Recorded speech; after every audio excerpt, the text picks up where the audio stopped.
Black and white நேயர்களுக்கு வணக்கம். அரசியல் சூத்திரம் நிகழ்ச்சியில் அரசியல் விமர்சகர் ராஜகம்பீரன் நம்முடன் இணைகிறார்.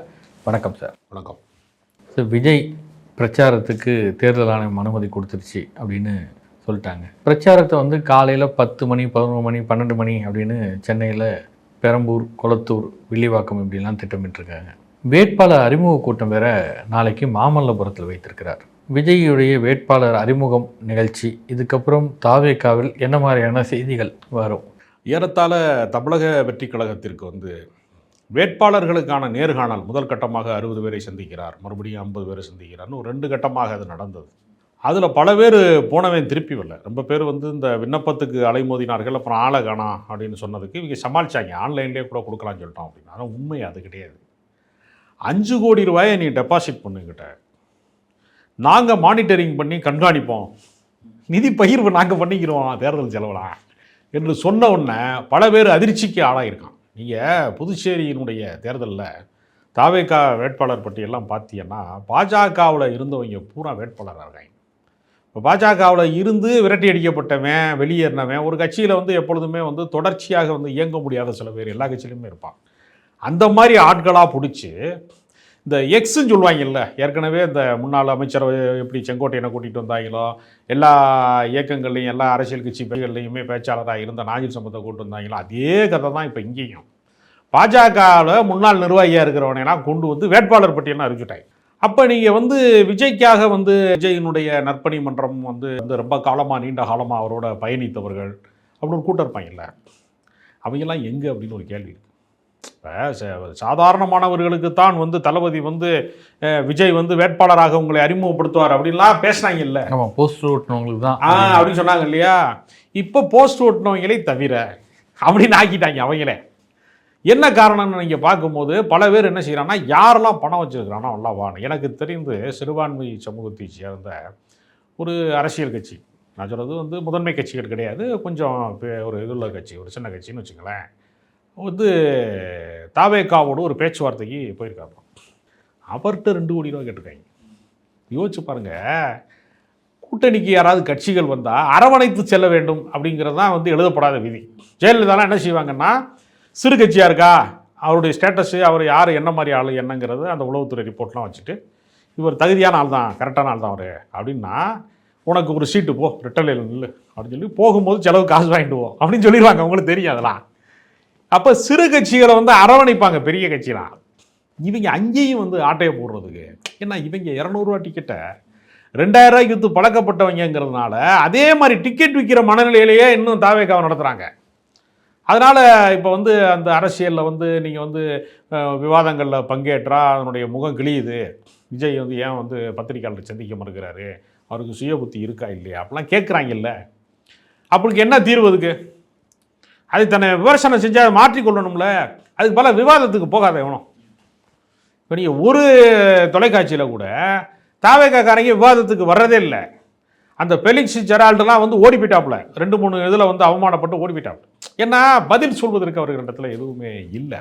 ஏன்னா இவர்கள் தனிப்பட்ட முறையில் கொஞ்சம் அரசியல் அறிவு மிக்கவர்களாக இருந்தாலும் கூட அரசியல் அறிவே இல்லாத ஒரு தலைமையிட்ட இருந்து அதிகாரப்பூர்வமான எந்த தகவலும் வராமல் எதையாவது வாக்கி வந்ததை சொல்லி விவாதங்களில் மாட்டிக்கிறாங்க. அதனால் அங்கெல்லாம் போகாதப்பா அப்படிங்கிற மாதிரி ஒரு சூழ்நிலை வந்துச்சு. அதனால் அவர் இப்போ பயணம் போகிறாரு. இப்போ நீ யோசிச்சு பாருங்கள், மற்ற கட்சியிலலாம் எடப்பாடி பழனிசாமிலாம் 180 தொகுதி சுற்றி வந்துட்டார். நீங்கள் திமுகவெலாம் தேர்தல் வேலையை மிக சீக்கிரமாக ஆரம்பிச்சிட்டாங்க. ஏற்கனவே பல நிர்வாகிகள் கூட்டமே, லட்சக்கணக்கான பேர் நிர்வாகிகள் கூட்டத்தை நடத்துகிறாங்க. பகுதி சார்ந்து எல்லாத்தையுமே முடிச்சிட்டாங்க. இவர் என்ன செய்கிறது, நான் எப்போ கேட்டாலும் நான் பெர்மிஷன் வாங்க போகிறேன், நான் அனுமதி வாங்க போகிறேன், ஏதாவது பாதுகாப்பு இதாக இருக்க போகிறேன் அப்படி சொல்லிக்கிட்டே காலத்தை கடத்திட்டு டக்குன்னு ஆளை காணா எங்கடான்னா அந்த மாதிரி ஒரு டைரக்டர் அட்லி வீட்டுக்கு வளகாப்புக்கு போயிருக்காரு அப்படின்னு சொல்ல ஆரம்பிச்சிட்டாங்க. இங்கே பாம்பேக்கு போயிருக்காரு, வேறு வெளியூருக்கு போயிருக்காரு. எல்லாமே நீங்கள் பார்த்தீங்கன்னா இன்னும் ஒரு சினிமா நடிகனாக தான் இருக்கிறாரு என்பதற்கான சாட்சியம் தான் இது எல்லாமே. இப்போ நீங்கள் யாராவது சிபிஐ விசாரணைக்கு போயிட்டு திரும்பி வரும்போது பூத்தூவி பார்த்துருக்கலாம் யாராவது? யோசிச்சு பாருங்களேன். விசாரணை வளையத்துக்கு போகிறோம், பணம் விசாரணை வளையத்துக்கு போகிறது 41 பேருடைய இறப்பு ஒரு துயர சம்பவம் கூடாது. அதுலேருந்து வெளியில் வரும்போது ஏதோ வெற்றி வாகை சூடி ஒருத்தர் வர்றாரு அப்படின்னு சொல்லி இந்த பில்டப் சாங்குக்கு ஒரு ஓப்பனிங் ஷாட்லாம் காட்டுவாங்கல்ல, அதே மாதிரியே செட்டிங் பண்ணி நீ யோசிச்சு பாருங்கள். டெல்லியில் யார் பூ தூவா உனக்கு ஒரு கேள்வி இருக்குல்ல. அங்கே அவன் பொழப்ப பார்ப்பானா, உனக்கு பூ தூவானாங்க. அப்போ இதெல்லாம் செட்டிங் பண்ணியிருக்காங்க. எல்லாமே இவங்க ஒன்று என்ன பண்ணுறாங்கன்னா சினிமா ஷூட்டிங் தான் இன்னும் நடத்திட்டே இருக்காங்க. அவங்க நடத்தின எல்லாமே நமக்கு தான் மீட்டிங்கு, அவங்களுக்கு அது ஷூட்டிங், அது அவ்வளோதான். அப்படி தான் தொடர்ச்சியாக அவங்க நடத்துகிறாங்க. இப்போ நீங்கள் பார்த்தீங்கன்னா எவன் சொன்னான்னு தெரில, பெரம்பூரில் போய் போட்டியிடு அப்படின்னு. பெரம்பூரில் போட்டியிட்டால் விஜய் தேர மாட்டாருங்கிற விஷயமே அவங்களுக்கு தெரியல. அவங்க என்னென்னா அதெல்லாம் வந்து திமுகவினுடைய நெடுநாள் கோட்டை. அது நீங்கள் ஏற்கனவே சிபிஎம்லாம் வந்து அங்கே ஜெயிச்சிருக்கிறாங்க. இல்லை, 8 முறை வந்து திமுக வெற்றி பெற்ற தொகுதி, 3 முறை வந்து கம்யூனிஸ்ட் வெற்றி பெற்ற தொகுதி, சிபிஎம் வெற்றி பெற்றிருக்கு. அப்போ நீ யோசிச்சு பாருங்கள், சிபிஎம் மாதிரி கட்சியெலாம் இங்கே வெற்றி பெறுதுன்னா என்ன அர்த்தம் அப்படின்னா அரசியல் பின்புலம் வந்து சரியாக இருக்குதுன்னு அர்த்தம் உங்களுக்கு. இங்கே கம்யூனிஸ்ட்டுகள்லாம் ஜெயிக்கிறாங்கன்னா அது வெறும் கூட்டணி வெற்றியாக மட்டும் இருக்காது. அங்கே சிஐடியோ, இங்கே தொழிற்சங்கம், வேறு சில அமைப்புகள்லாம் வலுவாக இருந்தால் மட்டும்தான். அப்போ அவங்க திட்டமிட்டு தான் கேட்பாங்க. நீங்கள் மதுரையை வந்து ஏன் சு வெங்கடேசன் அனுப்பாட்டுறாங்க, திண்டுக்கல்ல ஏன் வந்து ஒரு பாலபாரதி அனுப்பாட்டுறாங்க அப்படின்னா அவங்களுக்கு தெரியும் அங்கே ஏற்கனவே கள நிலவரம் என்பது அவங்க ஃபீல்டு ஒர்க் பண்ணி வச்சுருப்பாங்க. இங்கே இதுவே தெரியலை. நீங்கள் திடீர்னு வந்து இந்த திருவிழாவில் கடை போடுறது மாதிரிலாம் தேர்தலை சந்திப்பதுங்கிறது இருக்குல்ல, அது வந்து எப்படி சரியாக வரும்? இப்போ நீங்கள் ஏற்கனவே அந்த இடத்துல போய் முகாமிட்டு தொடர்ச்சியாக பல நிகழ்வுகளை எல்லாம் இங்கே நடத்தி பல அந்த சமூகத்தில் இருக்கக்கூடியவங்க, அங்கே இருக்கக்கூடிய சமுதாய பிரதிநிதிகளை எல்லாம் சந்தித்து தொடர்ச்சியாக ஒரு உரையாடலை நிகழ்த்துறவங்களுக்கு மட்டும்தான் ஒரு தொகுதி வசப்படும். திடீர்னு ஒரு தொகுதியில் போய் நீங்கள் நின்றீங்கன்னா உங்கள் மீதான நம்பகத்தன்மைன்னு இருக்கல, பாப்புலாரிட்டியாக இருக்கிறான், பிரபலமாக இருக்கிறான், சினிமா நட்சத்திரமாக இருக்காங்கிறது ஒரு வேடிக்கை பார்க்குற ஒரு வினோத அனுபவம், அவ்வளோதான். நம்பணும்ல. விஜயை வேடிக்கை பார்க்குறதும் விஜயை நம்புறதும் ஒன்றா அப்படின்னு ஒரு கேள்வி இருக்குல்ல. அந்த இடத்துல எல்லாம் அவங்க என்ன ஃபீல்டு ஒர்க் பண்ணியிருக்கிறாங்க அப்படிங்கிற கேள்விலாம் இருக்கிறது. அதனால் பெரிய அளவில் வந்து தாவேக்கா வந்து அளவுக்கு அதிகமாக கணக்கு போட்டு ஏறத்தாழ ஏமாந்துட்டாங்கங்கிறத அர்த்தம்.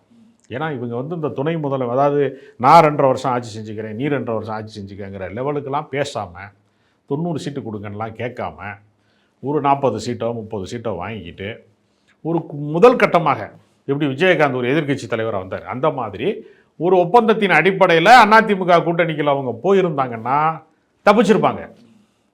இப்போ பாஜக உள்ளே வந்ததற்கு முன்பே இவர்கள் வந்து அதிமுக கூட்டணிக்குள்ள போயிருந்தாங்கன்னா ஒரு சேதாரம் இல்லாமல் தப்பிச்சிருப்பாங்க. இப்போ வந்து யாரையுமே காப்பாற்ற முடியாது. ஏன்னா அவங்க ஒரு வலுவான கூட்டணி ஆயிடுச்சு. எடப்பாடி இனிமேல் வேணாங்கிற இடத்துக்கு வந்துட்டார். ஏன்னா இனிமேல் வந்து இவங்களை தூக்கி சுமக்க முடியாது, தன்னை வந்து முதலமைச்சர் வேட்பாளராக கருதி கொள்ளக்கூடிய ஒருவரோடு பயணிக்க முடியாதுங்கிற இடத்துக்கு எடப்பாடி பழனிசாமி வந்துட்டார். அதனால் இப்போ வந்து என்டிஏவுமே கூட இவரை வந்து கொண்டு வருவதில் அவர்களுக்கு நடைமுறை சிக்கல் இருக்குது. எடப்பாடி வந்து அதுக்கு ஒத்துழைக்க மறுக்கிறாரு. அப்படிங்கிறதுனால தனிமைப்படுத்தப்பட்டார். இவங்க என்ன சொல்கிறாங்கன்னா அவங்கள யாருமே சீந்தலைன்னு சொல்கிறதுக்கு பதிலாக நாங்கள் யாரையுமே வந்து நாங்கள் சேர்க்கலை அப்படின்னு கௌரவமாக சொல்கிறாங்க. சாப்பாடு கிடைக்காத அன்னைக்கு நான் விரதம் இருக்கிறேன்னு சொல்கிறது மாதிரி வேணும்னே வந்து அவங்கள கொஞ்சம் ஒரு கௌரவமாக ஒரு இதை சொல்லிக்கிறாங்களே தவிர தாவேக்கா இந்த முறை வந்து அரசியலிலே தனிமைப்படுத்தப்பட்டு விட்டது. இந்த தேர்தலில் அதுக்கு செல்ஃப் எடுக்கவே எடுக்காது. இப்போ போய் நம்பி பணம் கட்டுறவங்க, தொகுதியில் நிற்கிறவங்க, அவங்க நிலைமையை நினச்சா தான் ரொம்ப பரிதாபமாக இருக்கும். ஏன்னா 30 நாளில் எல்லாமே முடிவுக்கு வந்துடும், ரொம்ப நாள் கிடையாது. இதை எப்படி அவர் கடக்க போகிறான்னு ஒரு கேள்வி இருக்குல்ல. அவர் எந்த கருத்தையுமே திமுக எதிர்ப்பு அப்படிங்கிற ஒற்றை கருத்தை தவிர்த்துட்டு ஒட்டுமொத்தமாக ஒரு அரசியல் இருக்குல்ல. இப்போ நீங்கள் யோசிச்சு பாருங்கள், எல்லா இடத்துலையுமே சின்ன சின்ன கடைகள், உணவகங்கள், டீ கடை எல்லாத்தையும் மூடுறான். அவனால் 2000 ரூபா சிலிண்டர் வந்து 5500 6000 ரூபாய்க்கு பிளாக்கில் விற்கிறாங்க, வாங்க முடியலை, நான் ஒன்றும் பண்ண முடியலை. விறகு அடுப்புலாம் வந்து ரொம்ப பேருக்கு பழக்கப்படாததாக மாறிடுச்சு. ரொம்ப பேருக்கு விறகு எங்கே விற்கிறாங்க, எங்கே வாங்குறாங்க. இல்லை விறகு இல்லை, இந்த விறகு அடுப்புன்னு கோயம்புத்தூர் திருப்பூர்லாம் ஏதோ டிசைன் பண்ணி சோஷியல் மீடியாவில் வருது. தொடர்பு கொண்டா இப்போதைக்கு அடுப்பு கிடைக்காதுன்ற ரேஞ்சில் அவங்க பேசுகிறாங்கன்றாங்க. ஆமாம், நிறைய ஆர்டர் ஒரே நேரத்தில் நீங்கள் லட்சக்கணக்கான பேர் கேட்டாங்க, எப்படி அவன் ஆர்டர் பண்ணி கொடுக்க முடியும்? அப்போ இந்த சிக்கல்கள்லாம் இருக்குல்ல, சர்வதேச அளவில் வந்து ஒரு சிக்கலாக இருக்குல்ல. இந்த மாதிரி நேரத்தில் எப்படி வந்து இந்த மாதிரி தேர்தல் அறிக்கையெல்லாம் வெளியிடறாங்க? 3 சிலிண்டர் இலவசமாக கொடுப்போம்னு எந்த காலகட்டத்தில் சொல்கிறது? கால நேரம் இல்லையா அதுக்கு? அப்போ இது மாதிரிலாம் அறிக்கை விடுறாங்களே, அது எந்த விமர்சனமுமே அவருக்கு இல்லை. அவரே வந்து பார்த்தீங்கன்னா ஒரு படத்தில் இலவசங்களுக்கு எதிராக காட்சி வச்சு இருக்கக்கூடிய படங்கள் அவர் நடிச்சுட்டு அவரே இப்போ வந்து என்ன சொல்கிறாருன்னா, நாங்கள் 2500 கொடுப்போம், நாங்கள் தாய்மாமன் சீர் எடுத்துகிட்டு வருவோம் உங்களுக்கு அப்படின்லாம் அவர் சொல்கிறாரு. தாய்மாமன் சீர் எடுக்கிற காலத்துலேயே நம்ம இருக்கா அப்படிங்கிறதே தெரியல. பெண்கள்லாம் படித்து ஆண்களை விட அதிகமாக சம்பளம் வாங்குறான். புருஷன் 50,000 ரூபா சம்பளம் வாங்கினா பொண்டாட்டி 1 லட்ச ரூபா சம்பளம் வாங்கிட்டு இருக்கா பல இடங்களில். பெண்கள் பல இடங்களில் ஆண்களை விட உயர்ந்த அந்தஸ்துக்கு போயிட்டாங்க. அப்படி வேகமாக போயிட்டு இருக்க இந்த காலத்தில் நான் தாய்மாமன் ஜீரோ எடுத்துகிட்டு வர்றேன் அப்படின்னு சொல்கிறதெல்லாம் எவ்வளோ பிற்போக்குத்தனமாக இருக்குது. வரதட்சணையின் ஒரு பகுதியாக தான் இருக்குது. அது ஆணாதிக்க சிந்தனையினுடைய வெளிப்பாடாக இருக்குன்னா எவனுமே அப்டேட் ஆகாதவங்களாக கூட வச்சுக்கிட்டு, அரசியல் அனுபவம் இல்லாதவனாக கூட வச்சுக்கிட்டு ஒரு கனவு உலகத்திலேயே செஞ்சரிக்கிறாங்க. அதனால் தாவேகா இந்த தேர்தலோட ஒரு பெரிய பின்னடைவை சந்திக்கும்னு நான் நினைக்கிறேன். கமல் கட்சி ஆரம்பித்து வந்தார் 2019, 21 தேர்தல். 24 நாடாளுமன்ற தேர்தல் திமுக கூட்டணிக்கு ஆதரவு, தேர்தலில் நிற்கலை. இந்த முறையும் தேர்தலில் நிற்கலைன்னு ஒரு முடிவு எடுத்தார். அது திமுக கூட்டணிக்கு ஆதரவு என்ற நிலைப்பாட்டை எடுத்துகிட்டு அவர் போனார். ஸ்டாலின் வரவேற்றார், உண்மையிலே தியாகம்னாரு. திருமாவளவன் வரவேற்றார். இப்படிலாம் இருக்கும்போது விமர்சனங்களும் ஒரு பக்கம் சோஷியல் மீடியாவில் கடுமையாக கமல் மீது வருது. கட்சிக்கு விசுவாசம் இல்லைன்றாங்க, தொண்டர்களை காப்பாற்றலை அப்படின்றாங்க, இவர் மட்டும் எம்பியாக இருந்தால் போதுமா, கட்சி வளர வேணாமான்னு கேட்குறாங்க. ஏன் கமல்ஹாசன் இப்படி ஒரு முடிவை எடுத்தார்? எதற்காக அவர் மீது இவ்வளோ விமர்சனங்கள் வருகிறது? அதாவது ஒரு கட்சியினுடைய வளர்ச்சி என்பது எப்பொழுதுமே என்னென்னா, குறிப்பாக ஒரு தலைமையினுடைய மதிப்பு எங்கே உயரும் அப்படின்னா, இரண்டாம் கட்ட தலைவர்களால் தான் அந்த கட்சியினுடைய மதிப்பே உயரும். இப்போ நீங்கள் அண்ணாவுக்கு என்ன சிறப்புனா, அண்ணாவின் தம்பிகள் தான் கட்சியினுடைய இரண்டாம் கட்ட தலைவர்களாக நாவலர் நெடுஞ்செழியன், பேராசிரியர் அன்பழகன், பல பேர் நாஞ்சில் மனோகரன், கலைஞர் கருணாநிதினு ஒரு பெரிய பட்டாளம் இருந்தது. அதில் கலைஞர் கட்சியினுடைய தலைவராக பின்னால் வந்தார். ஆனால் கலைஞரை மட்டும் நம்பலவர், எல்லா தரப்பிலையும் ஆட்களை உருவாக்கி வச்சுருந்தார். திமுக என்கிற வண்டி எங்கேயுமே ஸ்ட்ரக்காகி நிற்காத அளவுக்கு அண்ணா மறைந்த போது திமுக மறையலை, கலைஞர் மறைந்த போது திமுக மறையலை. ஏன்னா அந்த கட்சியினுடைய கட்டமைப்பை அவங்க விரிவுபடுத்துகிறாங்க. அப்போ இந்த இரண்டாம் கட்ட தலைவர்கள் மட்டும்தான் கட்சியினுடைய தலைமையை உயர்த்தி பிடிக்க முடியும். இப்போ கமலினுடைய சிறப்பை பற்றி கமலஹாசனே பேச முடியாதுல்ல, அதுக்கு ஒரு தலைவர் வேணும்ல, அதுக்கு ஒரு ரெண்டாம் கட்ட தலைவர் வேணும்ல. ஒரு பேராசிரியர் சொல்லுவார்ல, கலைஞர் எப்படிப்பட்ட சிறந்த தலைவர்னு அப்படின்னு ஒரு கணக்கு இருக்குல்ல. அந்த அறிவே இல்லாமல் உதயசூரியன் சின்னத்தில் அவங்க நிற்க சொல்கிறாங்க அப்படின்னா, இப்போ வைகோ மாதிரி எங்களுக்கு ஒரு தொகுதி அந்த மாதிரி கொடுங்க, இன்னொன்று இந்த மாதிரி கொடுங்க அப்படின்னு ஏதாவது ஒரு காம்ப்ரமைஸ்குள்ளே ஒரு வந்திருக்கணும். அப்படி இல்லைன்னா நான் எங்கள் கட்சியில் ஆலோசனை பண்ணிட்டு வர்றேன் அப்படின்னு பொறுமை காத்து ஒரு படிப்படியாக அந்த பேர வலிமையை கூட்டுவதை நீங்கள் யோசிச்சு பாருங்கள். கம்யூனிஸ்ட் கட்சியாக இருக்கட்டும், விசிகாக இருக்கட்டும், அவங்க எடுத்தோடனே வெடித்து வெளியில் வர்றது மாதிரி இல்லாமல் பலகட்ட பேச்சுவார்த்தை நடத்திக்கிட்டே இருந்தாங்க.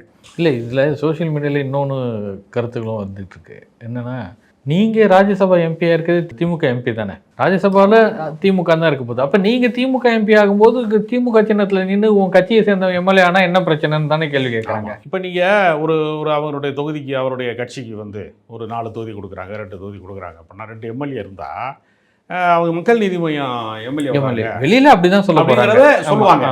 அவங்க அவர் உதயசூரியனில் ஜெயிச்சாலும் மக்கள் நீதி கமல் கட்சி எம்எல்ஏ வர்றாங்க அப்படி சொல்லுவான்ல. அப்போ அந்த வட்டாரத்தில் உங்களுடைய கட்சியினுடைய கிளைகள் பெருகும். அவர் ஒரு 10 ஆதரவாளரை அந்த பகுதியில் திரட்டுவார். லோக்கலில் கொஞ்சம் பேரை ஒரு ஒன்றிய செயலாளர் மாதிரி ஆட்களை புதிதாக நியமனம் செய்வார். அப்போ அந்த பகுதி சார்ந்த வளர்ச்சின்னு ஒன்று வருமா வராதா?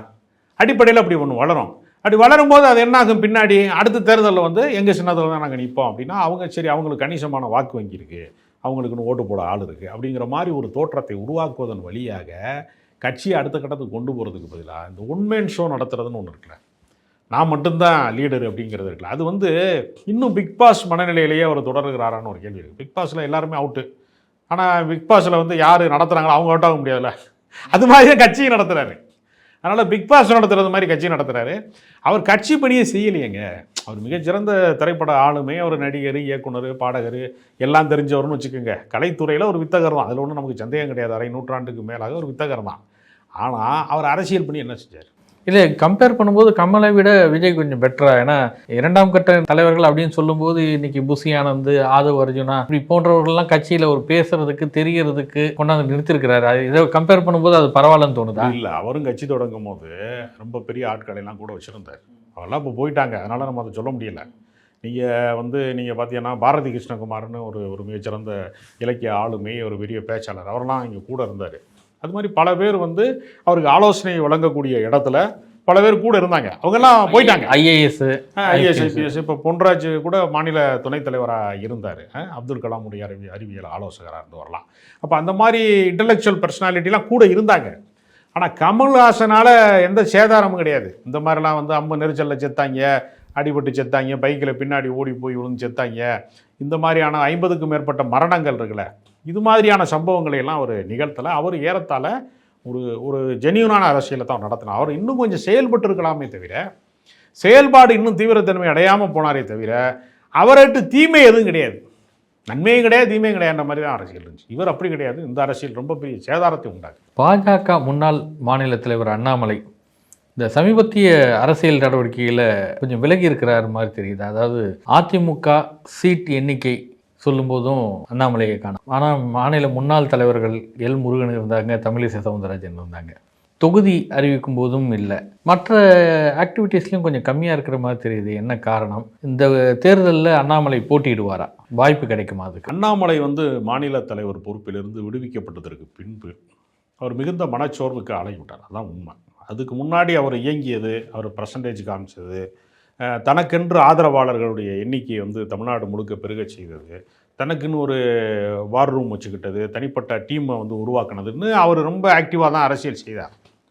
ஆனால் அந்த அரசியலினுடைய அறுவடை அவருக்கு சேரலை. ஏன்னா அவர் சட்டமன்ற தேர்தலையும் சரி, நாடாளுமன்ற தேர்தல் வந்த போதும் சரி, அவரால் எந்த வெற்றியையுமே அவரால் பெற முடியலை. அதற்கு பதிலாக அவர் பல பேரை மிரட்டி, தொழிலதிபர்களில் இருந்து பல கோடீஸ்வரர்களில் இருந்து பல பேரை மிரட்டி, மணல் மாஃபியாக்கள்ல இருந்து எல்லாத்தையுமே பெரிய பண வசூல் வேட்டையை நடத்தி அவர் இந்த மாநில தலைவர் பதவியை பயன்படுத்தி கொண்டே ஒரு மல்டி மில்லியனியராக டெவலப் ஆகிட்டாரு, பல இடங்களில் சொத்து வாங்கியிருக்கிறாரு அப்படிங்கிற மாதிரியான குற்றச்சாட்டுக்களை அந்த கட்சிக்குள்ளே இருக்கிறவர்களே தேசிய தலைமைக்கு அனுப்பி பல புகார்களை அவங்க அளிச்சிட்டாங்க. அதனால் அவர் என்னென்னா இந்த நடவடிக்கைகள்லாம் செய்யக்கூடாதுங்கிறது அல்ல, கட்சிக்கு அதில் பங்கு இருக்கணும். இல்லை எந்த கட்சியுமே என்ன செய்கிறான்னா எல்லா முறைகேடுகள்லையுமே நேரடியாக நீ ஒதுக்கிடக்கூடாது, பாதி கட்சி பேரை சொல்லி தான் சம்பாதிக்கிற, கட்சிக்கு கொடுத்துட்டு தான் அதை பண்ணணும் அப்படிங்கிறதுலாம் ஒன்று செய்வாங்க.